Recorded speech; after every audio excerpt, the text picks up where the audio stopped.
everybody. Welcome back to WineupTV. I'm your host, Wayne, with Camille Gonzalez. Hi.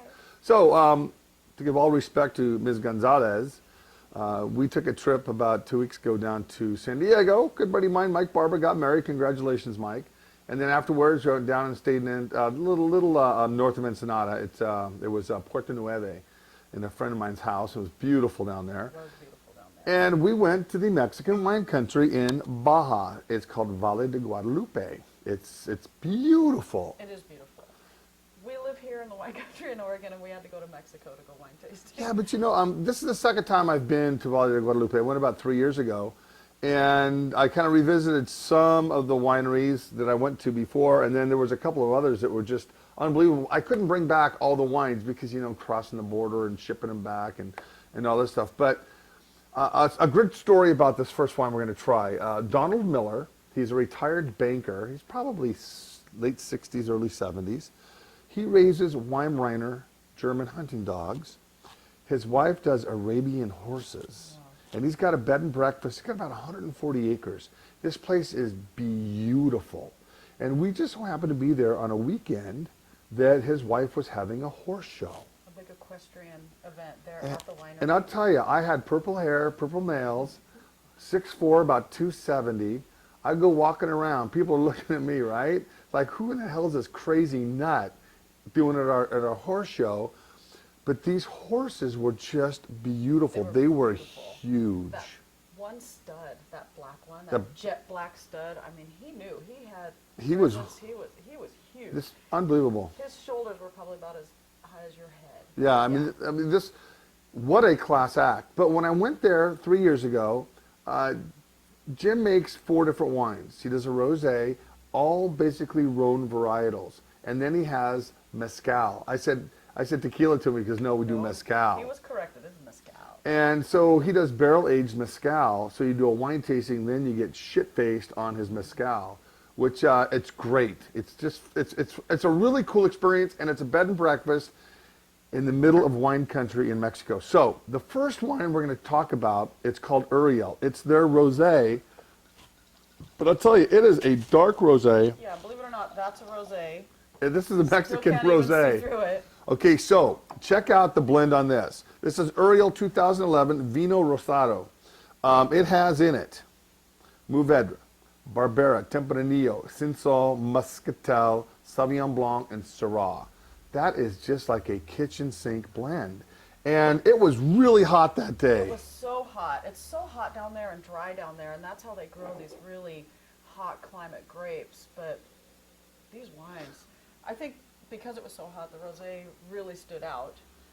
Let's see how it is today, where it's not so hot outside. Later, yeah. So one thing with Mexico, what they're going through right now is a drought. Matter of fact, there's a drought going on here in the States as well, you know, Texas and Louisiana and especially Florida as well. But they're about, what, 7 years into this drought? Yeah, and they don't get much rain. So what's happening is as the water tables are getting lower and lower, there's more salinity in the water. So you have to kind of be careful of how you're watering your plants. So it was interesting talking to Mr. Miller, and we had a really good chat. What a great host. Yeah, him and his wife. Yeah, just super people.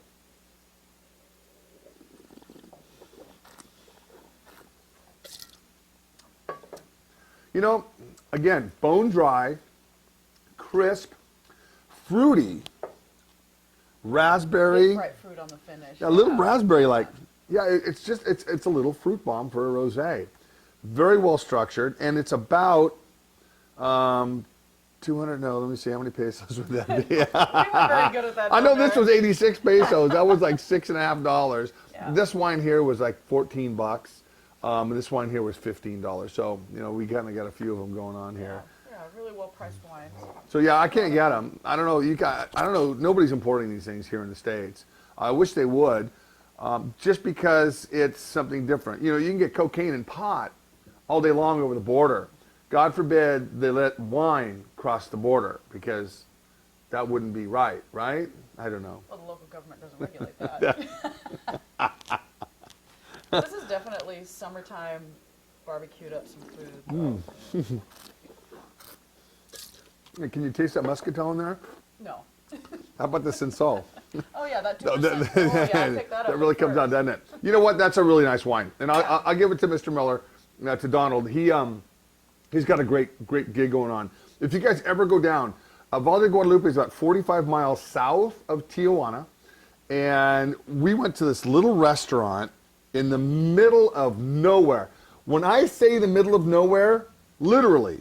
Middle of nowhere. We drive through this little tiny village, and then down this dirt road, and down this little arroyo, over this gravel, and then all of a sudden there's this huge nursery, this giant garden. And what was it called? Casa.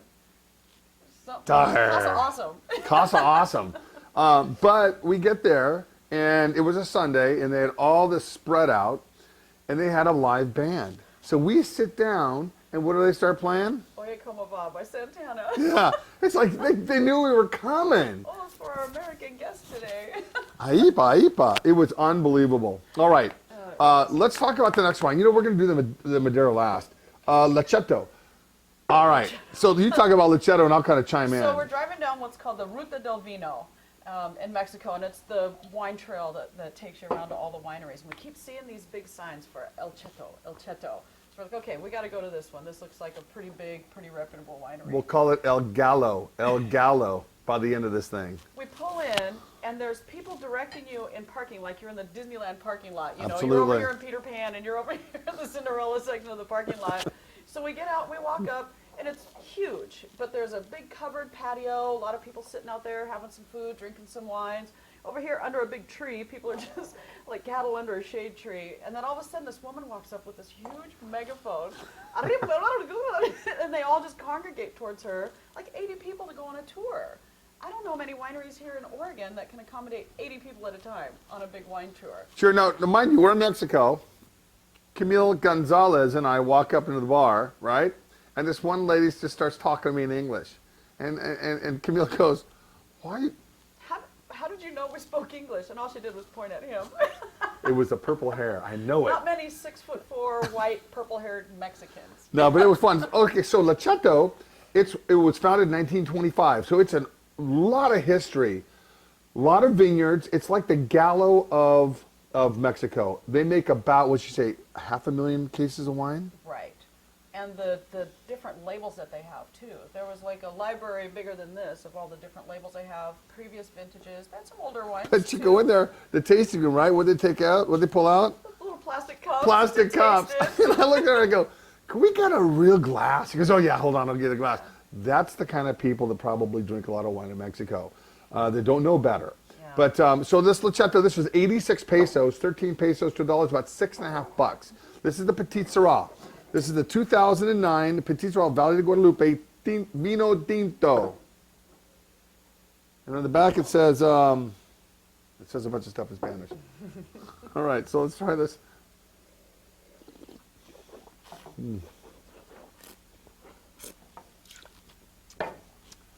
I like this wine.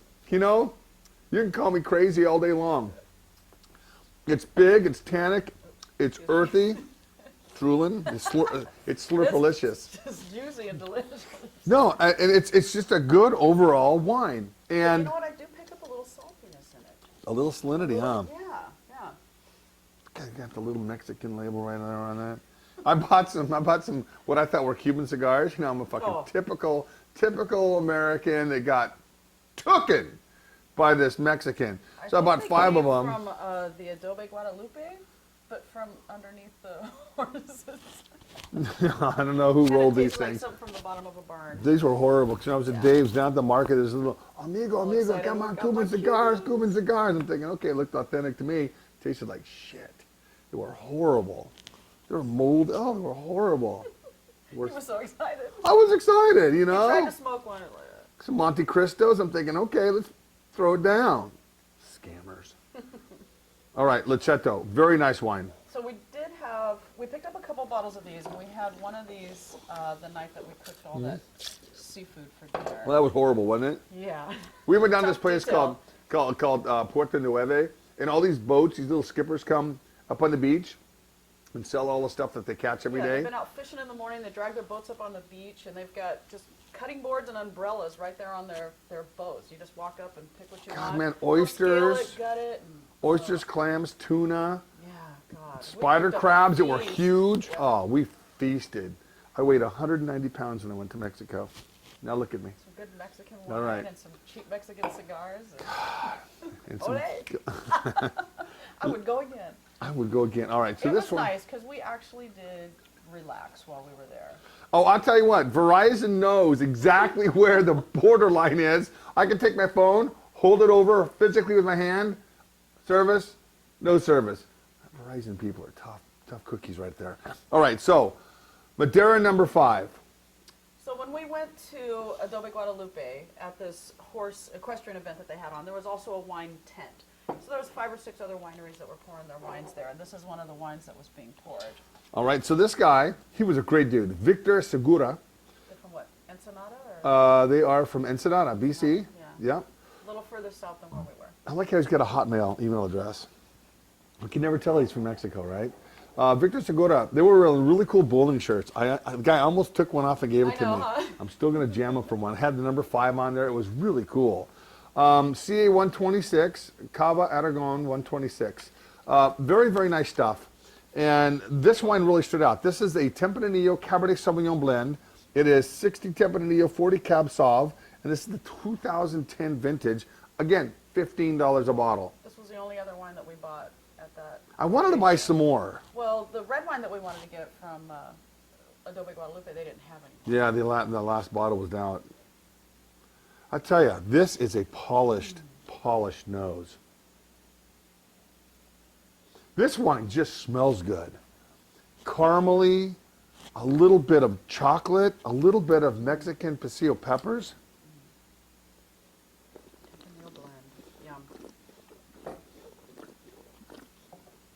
Again, a little. Steak on the grill line, huh?